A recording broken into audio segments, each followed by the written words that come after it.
What's up guys, Daniel Savage here, and in this video, in this little lesson, I will be teaching you guys about supply and demand zones. I do have a sore throat, so forgive me if I do take a little cough break or drink a little bit of water, but I'm going to make this as quick as possible because it is as simple, it is really simple.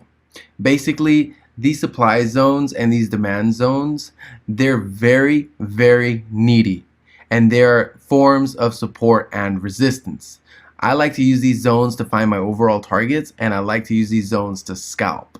So for example, right here, let's jump straight into this. This Fibonacci short that we did take, it's in my Fibonacci section of my course. We sold right here. Barely any drawdown. So if we would have used our supply and demand zones, which is this right here, we could have targeted that as a overall take profit for 130 plus pips. And how you identify these zones are basically on the 4-hour. So the bottoms are basically the demand zones and the tops are basically the supply zones. So let's label them. And how you find these zones is the same way you find your support and your resistance. So let's label them. So since we're at the top right now, guys, write this down in your notes. Since we're at the top, we're going to label this our supply zone. So supply will always be our tops and demands will always be our bottoms. Say that a million times so that way you don't get confused. I just say supply and demand zone. So right here we have our demand zone. Actually, I know I'm gonna, let's copy that just because I know we're gonna be pasting that. So basically, if we go into our 1-hour sell on this Fibonacci short that we did take, we could have seen that this 4-hour demand zone came back for another high 5, I guess you can say. And that's why I like to scalp these, because these prices will come back eventually to come and retest these zones, as you can see. So if you would have used this as an overall target for 130 plus pips right here, you guys could have done what I do. And what I do is I'm a very aggressive scalper. So since I'm a very aggressive scalper, I used this demand zone right here to get in a position right here the second it started rejecting. And I would have scalped this with a 40 pip stop loss. Well, I'll be honest with you guys, between 40 and 50 pips always on a scalp. Risky business, but good money. So let's just put 50 pips, just because it's a pretty wide zone. So you always want to have at least a 1.1 ratio on this type of scalp. So as you guys can see, we did hit the zone and we did open, and boom, 50 pips. So you can catch these back-to-backs. Also, right here, this was our 4-hour. Let's just move this over here. This was our 4-hour supply zone. And as you guys can see, like I said, these are very needy zones. They're like supply and resistance zones, but they're very needy. The price will always have a way to find itself right back there. So right here, we had, boom, a rejection.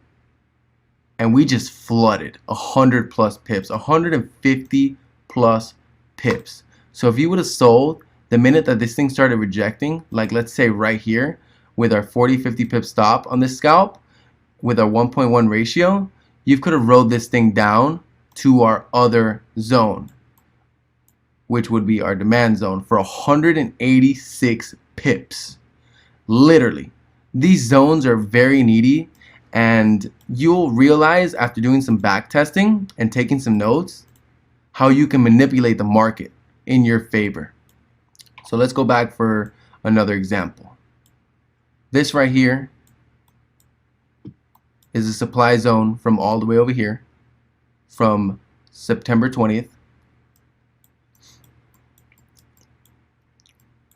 And this is a supply zone from October 3rd. So since we broke up past this, we broke right through, and just like basically a supply, basically like a resistance and a support zone, we could have scalped this right here the minute it started rejecting. Same as here. Barely touched it. Like I said, guys, you always want to wait for that little retest. So we could have gotten on the sell, like let's say right here, with our 40 to 50 pip stop, and target the next zone for 135 pips. So I'm not sure if you guys are catching me or if you guys are with me, but these zones, they're very needy. Very, very needy. This is a demand zone from, very, very long time ago. Literally September 9th. And it got touched again 3 weeks later. 2 to 3 weeks later. So on our 4 hour, this was our demand zone. And as we got closer to it, we did have a nice little kiss and rejection. Remember, no retest, no valid entry. We could have got in here, 40, 50 pip scalp, and look at that. Straight into profit. So you guys can use these zones to manipulate the market in your favor, to scalp and use them as overall targets.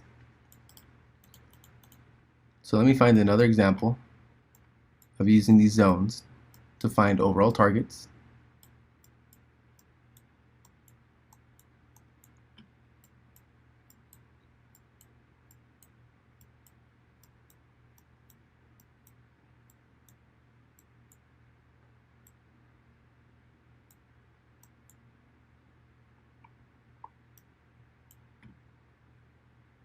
Here's a nice little example.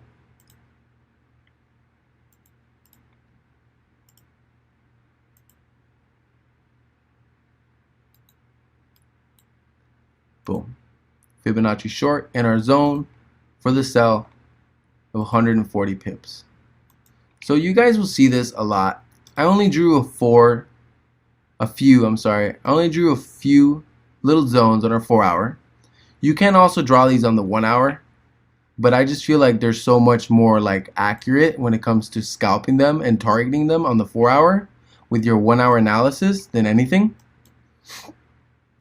So you guys can find these zones. For example, this would be a 1 hour zone that you could have scalped. Put that dark. The minute that we broke through and retested, look at that. Shot straight into profit. 100 plus pips. Like, you guys can use these zones in Confluence. Same way you use them as support and resistance, but you can do a lot more with these. And thank you guys for watching. Any questions, you guys can always feel free to hit me up on Instagram. Send me a DM. Send me, a message. Reach out to me. Thanks, guys.